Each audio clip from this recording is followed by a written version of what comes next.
Hey everyone, and welcome to the Politically Incorrect Podcast. I'm Jim Williams, and it's Friday. It's the 7th day of the war between Israel and Hamas.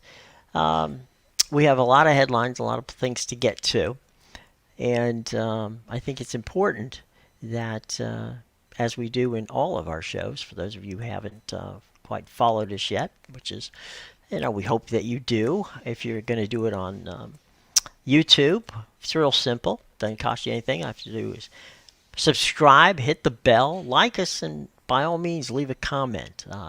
You don't have to agree with us, that's for sure. But we do like comments, and whether it's something you want us to find out for you, or if it's something you disagree with, or if it's something you just want to let us know how you feel, this is a place to do it. So, by all means, we look forward to having your input in our show, okay? Because it's your show too. So, what we'd like to do before we get into what's going on in Israel with regards to the war is we go to our friend Elan Levy, who is the spokesperson for the Israeli government, and we give you his latest, and this comes from this morning, his latest update and his latest press briefing. So here's the press briefing with questions and answers. It's unedited, and we'll give that to you. Then on the backside, we'll come back and we will begin the process of letting you know what's going on with the war, both from an Israeli standpoint and from what's going on here in the U.S., okay? So let's start with our buddy Elan Levy from the press briefing he did this morning. Good afternoon, everyone. I'm Israeli government spokesman Elan Levy. This is day 70 of the October 7th war. Lots of updates today, and then I will take your questions. We'll start with the latest figures. To date, over 1,200 victims of the 10/7 massacre have been identified, and 10,939 people have since been evacuated to hospitals since the start of this war. Hamas has fired over 12,500 rockets at Israeli communities, with over 2,000 misfiring, the large majority falling inside Gaza and causing untold damage and casualties there. The IDF has notified families of the deaths of 449 soldiers. IDF fatalities have risen by 4 since yesterday's update. That includes 2 soldiers who fell in battle over the last 24 hours. Sergeant Oz Shmuel Aradi, aged only 19, and Sergeant First Class Reserves Shai Uriel Pizem, who became a father only 3 weeks ago. And that death toll includes 2 19-year-old soldiers who were abducted on 10/7 and murdered in captivity, and whose bodies the IDF only recently rescued and recovered from Gaza, Corporal Nick Beiser and the late Sergeant Ron Sherman. Our thoughts are with their families at this impossible time of grief. An update on the hostage crisis. Hamas is still holding 132 people hostage since 10/7, in addition to 4 hostages from before. That hostage count has been revised down by 3 since yesterday's update. In addition to recovering the bodies of murdered hostages Corporal Nick Beiser and Sergeant Ron Sherman, the IDF also recovered the body of dual Israeli-French national Elia Toledano, aged 28, who was abducted from the Nova Music Festival and murdered in Hamas captivity.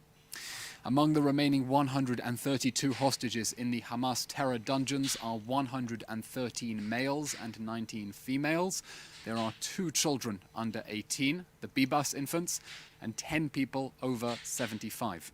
121 of the hostages are Israelis, another 11 foreign nationals. Of the 132 hostages, 20 have since been murdered, and Hamas is holding their bodies hostage. There are 110 survivors of Hamas captivity, 86 Israelis and 24 foreigners.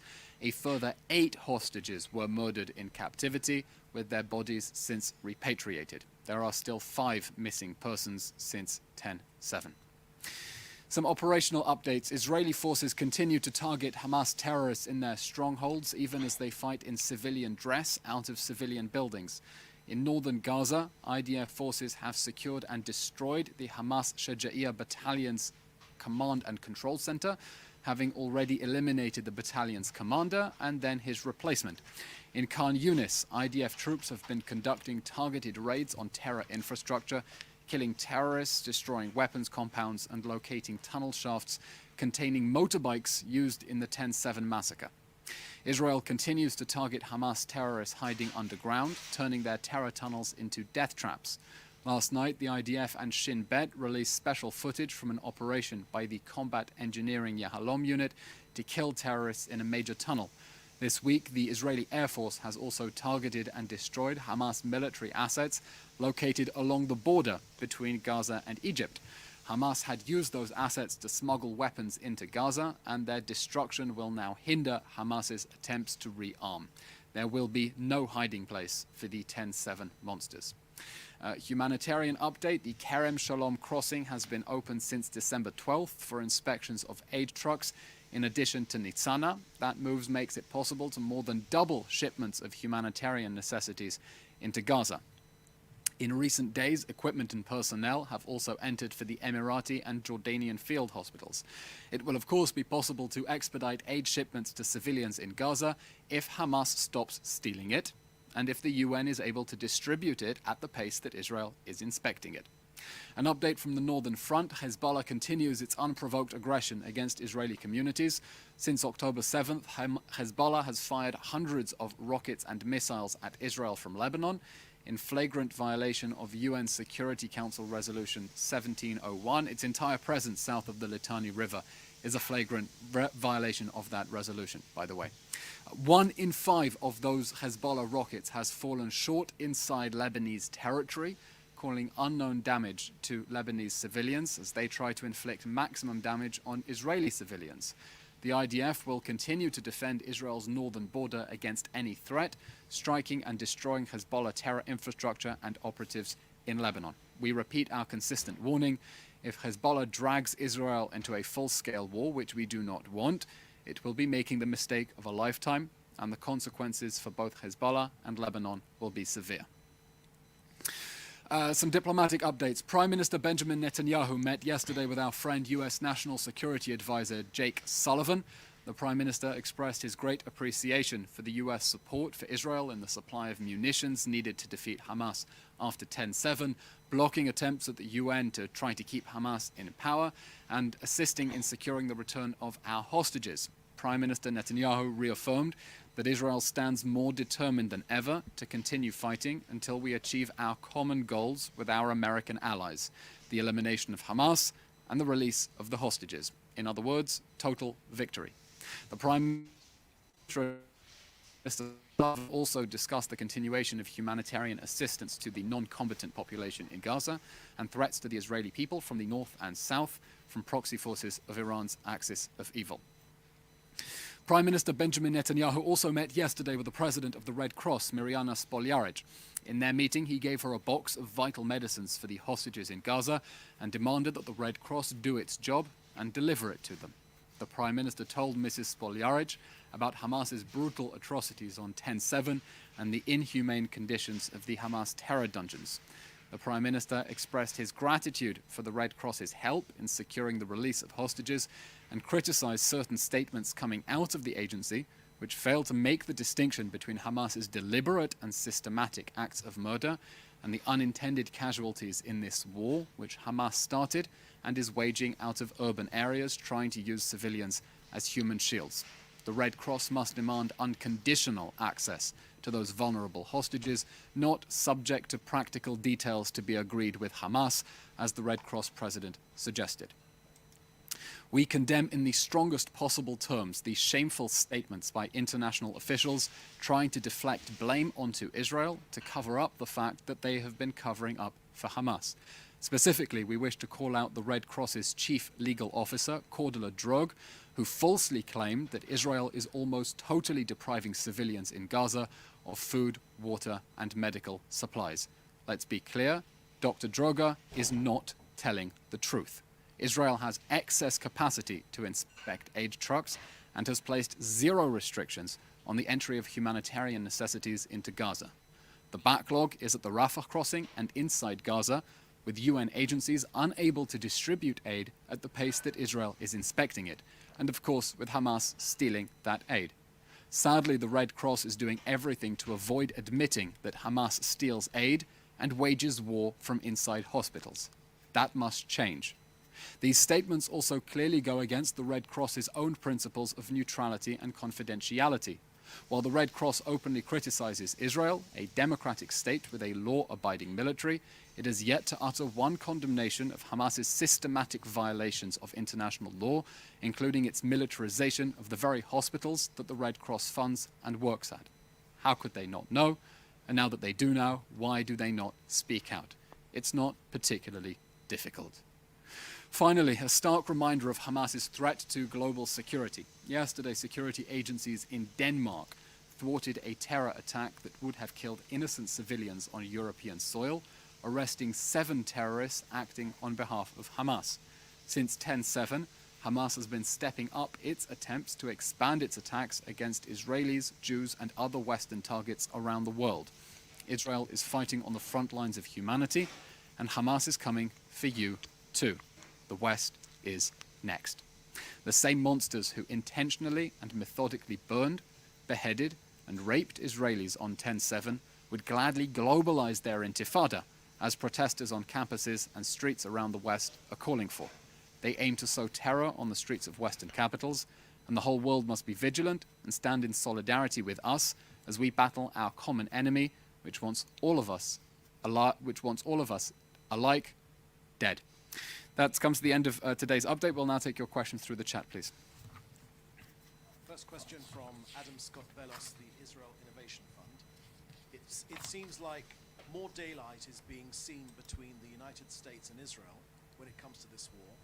And now recently President Biden stated that we have been indiscriminately bombing Gaza. CNN just released a report that almost 40% of our bombs are unguided, quoting many people who criticize this tactic as well. Does the Prime Minister's office have any comment about these unguided bombs or the recent remarks coming out of the White House related to this? Thank you, Adam, for your questions. As for your first question about the timing of this war, Israel and the United States are fully aligned on our mission to destroy Hamas. The only clock that matters is that every second that Hamas still exists after 10/7, it is a ticking time bomb. And the best way for our allies to expedite an end to this war, which Hamas started, is to stand by us as we push for total victory over Hamas, the destruction of Hamas, using swift, decisive, and overwhelming force in the face of pure evil. As for your question about the CNN report about quote-unquote dumb bombs, that's a classic example of a sensationalist headline with a buried lead, because the very same officials the CNN is quoting in that report say that Israel is using these munitions, using a tactic that makes them just as precise as guided munitions.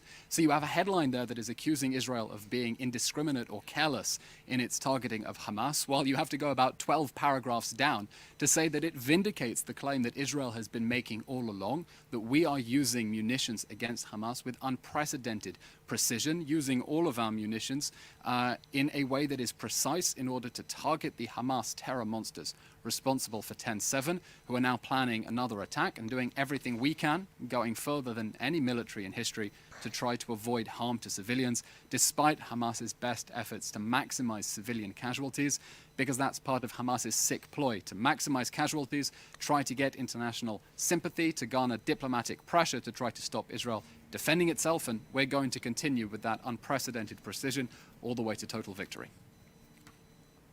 Question from Yunko Yasmin Utmaskin. How many dead bodies have been found this week?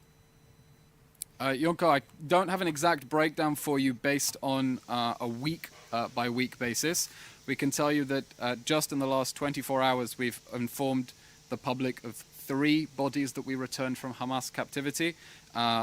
Corporal Nick Beiser and Sergeant Ron Sherman, who were abducted on October 7th, and Ilya Toledano, age 28, abducted from the Nova Music Festival.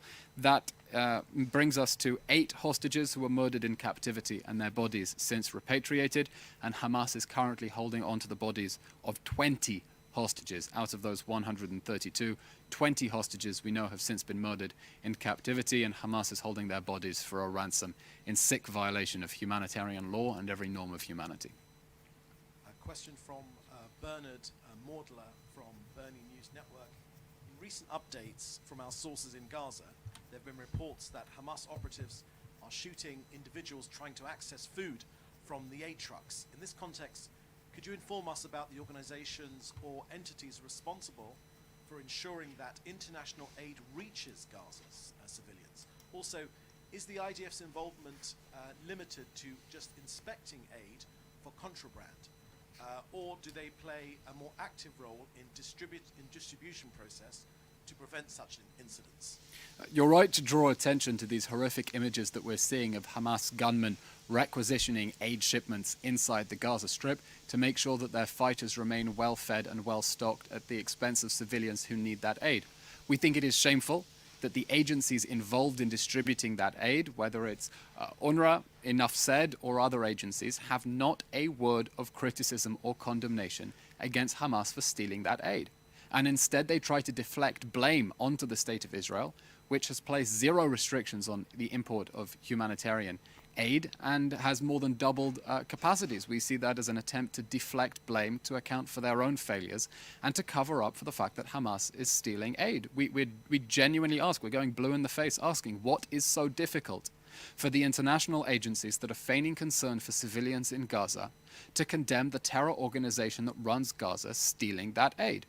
Israel inspects aid at the Nitzana and Kerem Shalom crossings. We have to scan those trucks to make sure that Hamas isn't trying to smuggle in weapons. And from there, they go to the Rafah border crossing with Egypt. They enter Gaza and are then passed on to UN agencies on the ground responsible for distributing that aid. And we expect them to do a better job distributing the aid so we can get much more in through Rafah. The aid is there, they need to do a better job. And we expect clear and unequivocal condemnations of Hamas for stealing that aid at the expense of the civilians in Gaza who need it. Because we do not want to see civilians in Gaza paying any more of a price for Hamas's evil decision to wage war with the October 7th massacre, fight that war from inside densely populated areas it is trying to prevent from evacuating, shifting that war into the humanitarian zone. Again, not a word of condemnation from the UN about Hamas exploiting a humanitarian zone to shoot rockets. And now, as we see, stealing aid from the people who, as these agencies constantly remind us, desperately need it. Question from Joel Pollack, Breitbart News. Jake Sullivan said yesterday that Israel must wrap up intense fighting in weeks, not months.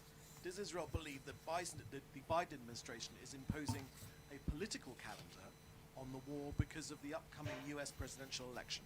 And Joel, as I said in response to the previous question, Israel and the United States are fully aligned on the mission to destroy Hamas. That has been consistent since 10/7.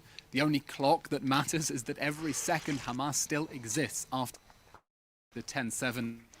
It is a ticking time bomb that we must defuse, or it will explode in our faces again. And the best way for our allies to expedite an end to this war, which Hamas started, and we also want to see over, but needs to be over with the end of Hamas, is to stand by us as we push for total victory over Hamas, the total destruction of Hamas, using swift, decisive, and overwhelming force in the face of what the United States has defined as pure evil. Question from Jim Williams, Zenger International News Service, Washington, D.C. Does the Israeli government share the view of the US that Israel is clearly winning the war against Hamas, but is Israel and the US, as the US did in Afghanistan, losing the messaging war on the world stage by how Israel is fighting the war in Gaza and how it's being reported? First of all, Israel is clearly winning the war right now. Under the direction of Prime Minister Netanyahu and the war cabinet, we are making major achievements towards achieving the goals of this war. We have already significantly degraded Hamas's capabilities inside Gaza. We see that with the dramatic drop in rocket fire towards Israel. We see that with the destruction of their military assets. We see that with the mass surrender of Hamas terrorists. Just yesterday, 70 emerging from the Kamal Adwan hospital in northern Gaza. We've made large strides towards the other goal of the war of bringing back the hostages, with 110 coming back to Israel. Not enough. We still need to bring back the other 132, and we are committed to that pledge of no one left behind. And our job is to remind the world of exactly what it knew on 10/7 as news began to emerge of the acts of burning, beheading, and rape during Hamas's systematic extermination of Israeli civilians. As former President Obama said on the morning of 10/7, as the news was just beginning to come out, the United States and the world must stand firmly by Israel as it dismantles Hamas. They know that to be true. They've known that to be true since 10/7. They know it to be true despite Hamas's best efforts to generate diplomatic pressure through creating international sympathy by deliberately manufacturing a humanitarian crisis in Gaza. And we're going to continue shining a spotlight on Hamas's crimes against humanity and its war crimes, and on our unprecedented efforts to try to keep civilians on the other side safe as we prosecute what is probably the quintessential example of a just war. In the 21st century, we did not start this war, we did not want this war, we did not expect this war. Hamas declared this war against us, and we will continue with our defensive campaign until we achieve total victory. Question from Yunko Yasmin Otmaskin from Kyodo News regarding the hostages and missing persons families forum notice that shock among the families of the hostages at the rejection of the director of the Mossad's proposal to travel to Qatar to formulate a new hostage deal. Do you have any comment on this? We have no comment on negotiations surrounding the return of the hostages. You'll appreciate this is a sensitive situation and human lives hang in the balance, and the less we say, the better. But we reaffirm the state of Israel is doing everything it can in order to bring those hostages home safe and sound, immediately and unconditionally, to ensure they have access to the Red Cross, which has not been doing enough to secure access to those hostages. And we will consider and continue with every avenue in order to get those hostages home. You know, one thing maybe people don't realize around the world, Israel is such a small country that this is a very personal issue for all of us. 250 hostages in a country of 10 million people means that everyone knows at least someone who has had someone stolen from them.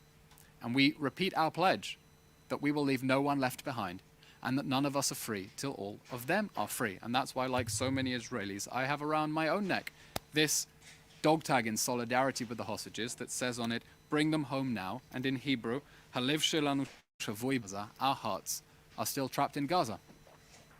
Thank you very much. Okay, thank you very much, everyone. Have a safe weekend. Keep safe. We'll update you on the time.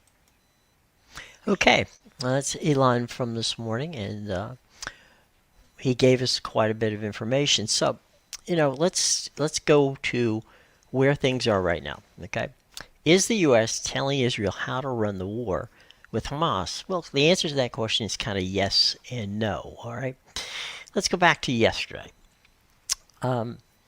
Basically, what's going on is the president was asked if he wants to scale back the intensity of the fight, and after National Security spokesman John Kirby told reporters that the White House has discussed with Israel and the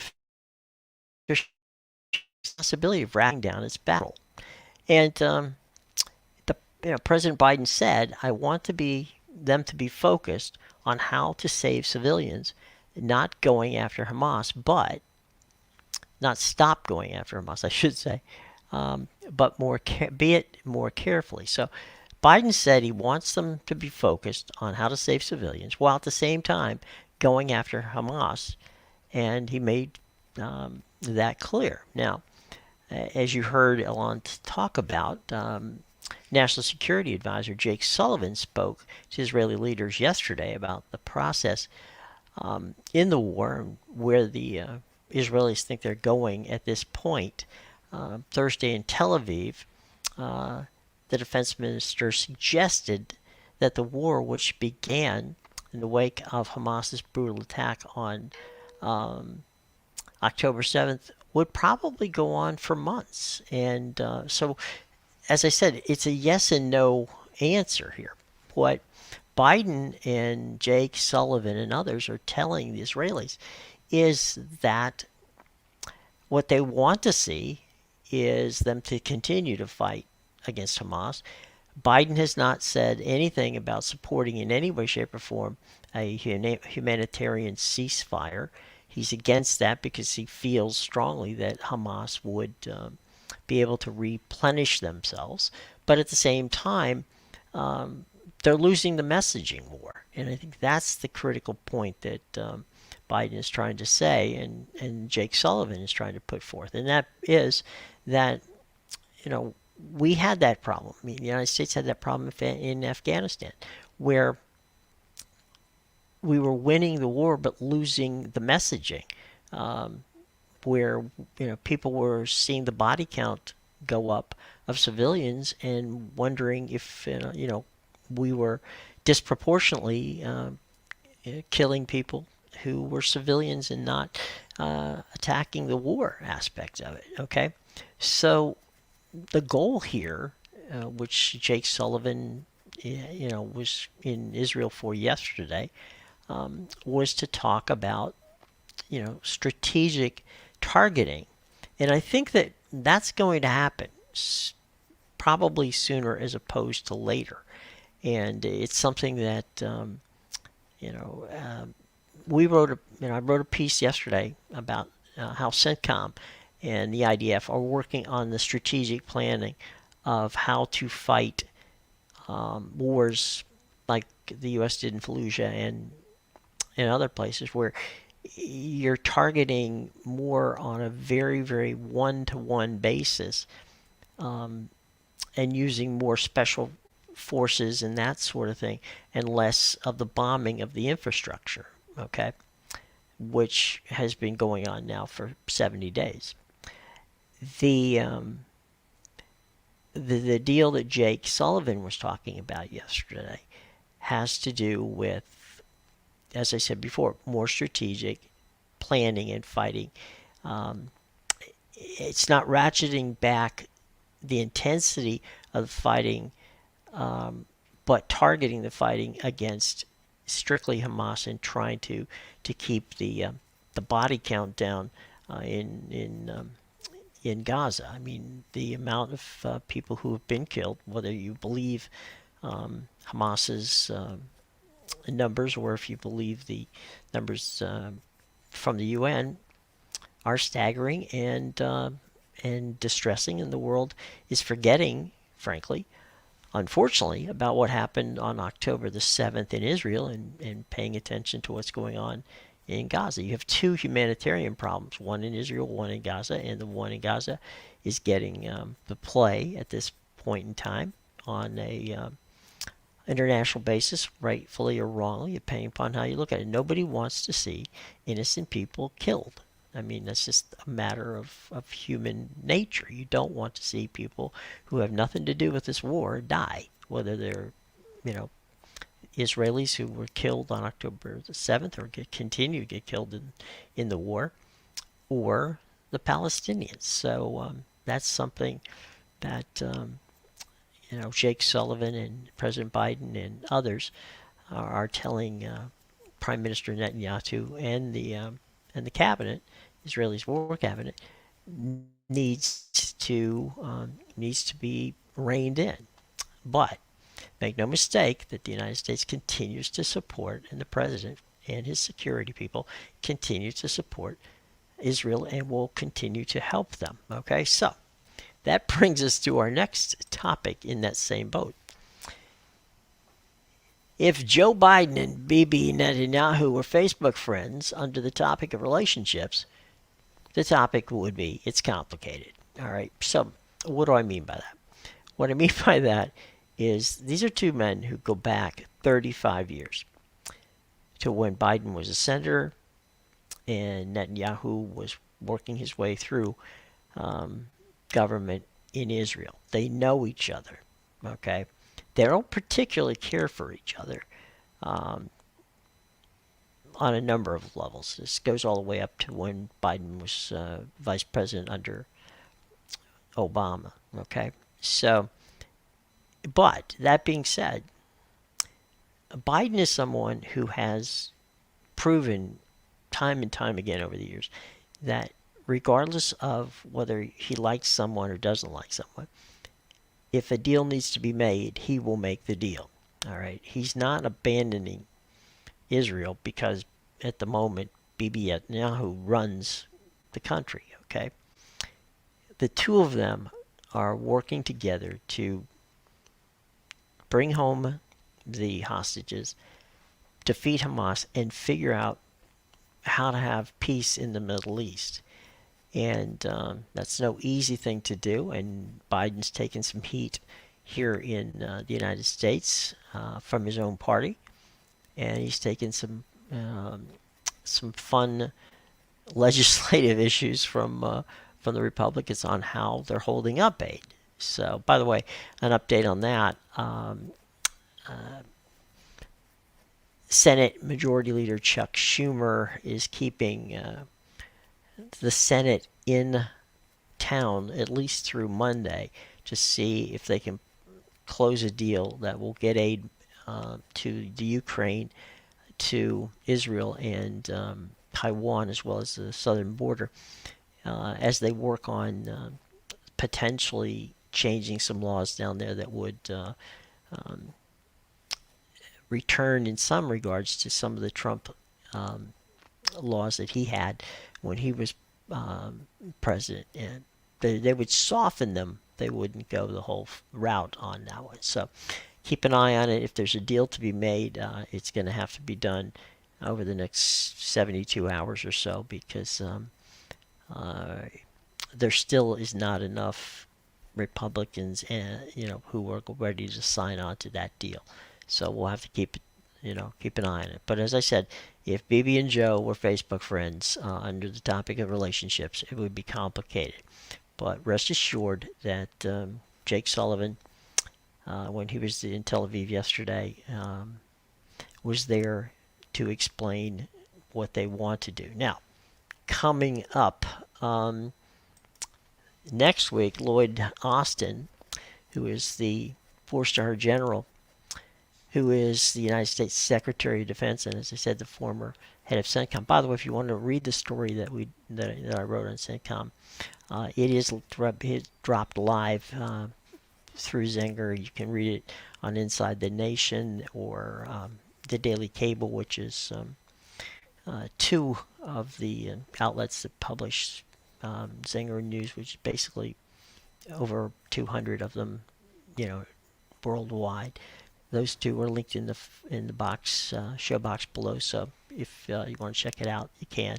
And we also did yesterday's show on CENTCOM and their relationship with the IDF and how they are working with them to fight more strategically. So that's something that you might want to check out. Lloyd Austin, as I said before, is headed to Tel Aviv next week in hopes of working with the War Cabinet to come out with a plan that will continue the fight against Hamas while at the same time limiting the casualties. Okay, so let's go through this. This important aspect of the aid and support. You have Joe Biden, who made the trip to the war zone early in Tel Aviv. Okay, you've had Anthony Blinken, who is the Secretary of State, who has been there 3 times. You have Jake Sullivan, who was just there yesterday. That's his 3rd trip down there. You have Lloyd Austin, who, as I said, this is the 3rd time Austin has been there.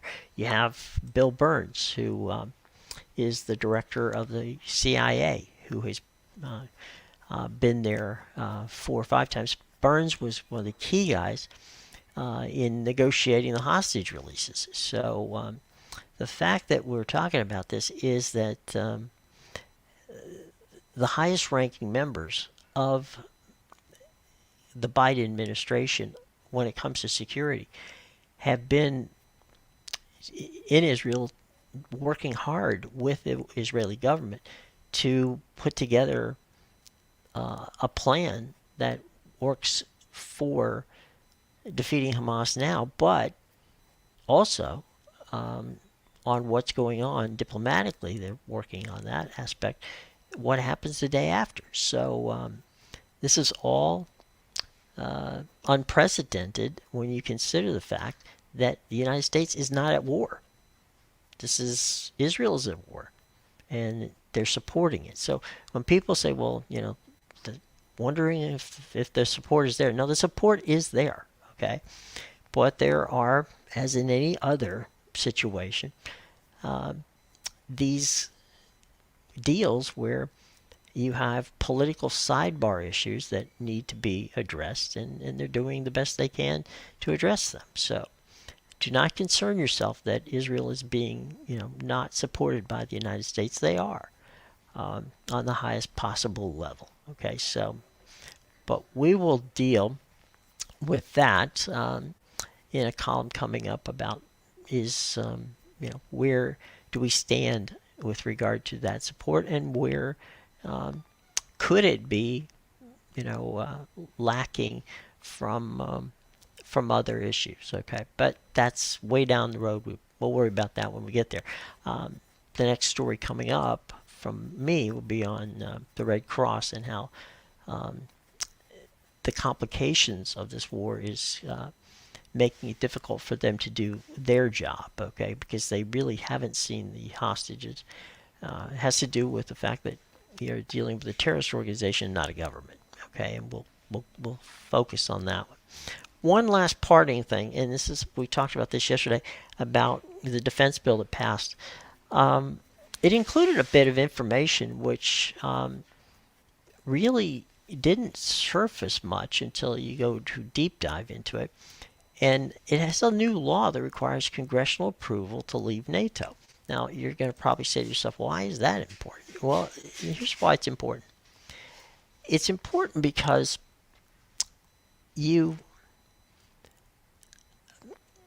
President Trump, when he was in office, and he has said this if he were to get back into office, that he would reevaluate the United States' involvement in NATO. That would be a catastrophic mistake to get out of NATO. It's something we started 76 years ago, and it really has been very helpful to the United States, and it's been something where we've had a coalition. CENTCOM, as a matter of fact, is a coalition of 46 countries, many of whom are NATO countries, as well as Middle Eastern countries. These coalitions are important, and we need to keep them. We should not run away from responsibility of working with our allies. Okay, so that's the reason we should be involved with NATO, and that's why CENTCOM and NATO and the United States are involved in these. So let's keep our eye on that and make sure that we don't lose those options. Okay, so that's basically what we're talking about today. I hope that everybody has a wonderful weekend, and just in case you happen to be not involved in watching the show on YouTube, which we'd like you to do. By the way, if you could help us out, we'd greatly appreciate it. It doesn't cost you any money, just to subscribe, hit the bell, like us, and as I said before at the beginning of the show, leave a comment. We're more than happy to answer them. If you have questions that you want me to pose to Elon, or any of the others, we do attend all of the Secretary of State conferences, ask questions to them as well. So, if it has to do with what's going on with the war, whether it's Jake Sullivan's group, or Lloyd Austin, or Anthony Blinken, I attend their press conferences when they have them, and their press briefings when they have them. So we can ask questions, and we will also play when we have them. We'll play that on there. We have upcoming guests. Next week we'll have a good friend of the show, and that, of course, is Alan Steinberg, who formerly was an advisor to George Bush, and has extensive experience in dealing from a governmental level with the government of Israel, and he'll be joining us next week. And we have 4 or 5 journalists who will be coming from Europe to give us their take on what's going on. So we're going to have some fun stuff coming up in the next week. So have a safe and enjoyable weekend. If you're going to listen to us on on the podcast realm, it's simple to do. You can get us, again, for free at Apple, Spreaker, Spotify, Amazon Music, Audible, iHeartRadio, TuneIn Radio, or as they say, wherever you like to get your podcasts, okay? Well, anyway, everybody, thank you very much. Have a wonderful weekend. Be safe out there. We will be back on Monday with some more information. We'll have Elon in his daily briefing, and we'll likely have some briefings from some other folks on what's going on. So if there's something does happen or breaks, if you subscribe to us, you'll know, because we'll let you know right up front. And if you want to take a look and read about what we're doing, that can be done too. All that information is in the show box below. So be sure to take advantage of the show box below. And as I said before, subscribe so that way you'll know ahead of time. Okay? All right, everybody. Have a wonderful weekend. Be safe. And we will see you on Monday. Okay? All right.